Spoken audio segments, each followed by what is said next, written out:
नमस्कार. योगिनीच्या विश्वात तुम्हा सर्वांचं मनःपूर्वक स्वागत. परवा एका लग्नाला गेले होते आणि भयंकर गंमत आली, म्हणजे खूप मजा आली. तिथल्या बऱ्याच गोष्टी पाहिल्या, जसं की जावाई इवायांचा रुसवा फुगवा बघितला, जावाजावांची साड्यांच्या वरून भांडणं पाहिली,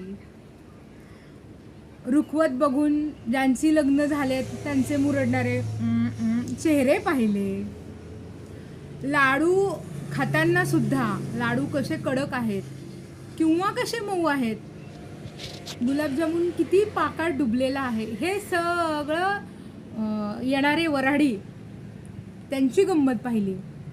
आणि माझं कसं आहे, मी नेहमी या सगळ्या गमती जमती अनुभवत असते.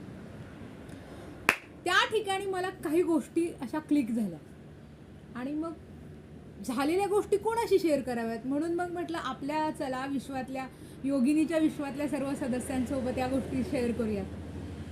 आणि मग त्यात काही आठवलं मला की बाबा लग्न म्हणजे एक अशी गोष्ट अशी जखम की ती होण्यापूर्वीच हळद लावली जाते, नाही का.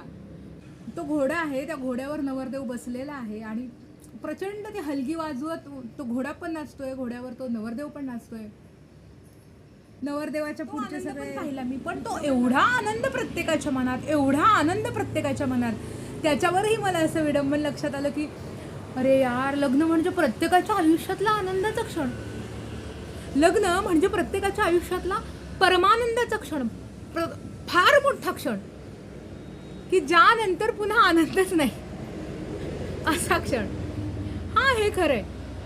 आणि मग त्यानंतर ह्या सगळ्या गमती जमती बघत असताना म्हातारी माणसं बघितली, म्हाताऱ्या बायका बघितल्या तुझ्या पदर घेऊन. मग त्या ठिकाणी माझ्या हे लक्षात आलं की लग्न म्हणजे एक असं वर्तुळाचं प्रवेशद्वार आहे.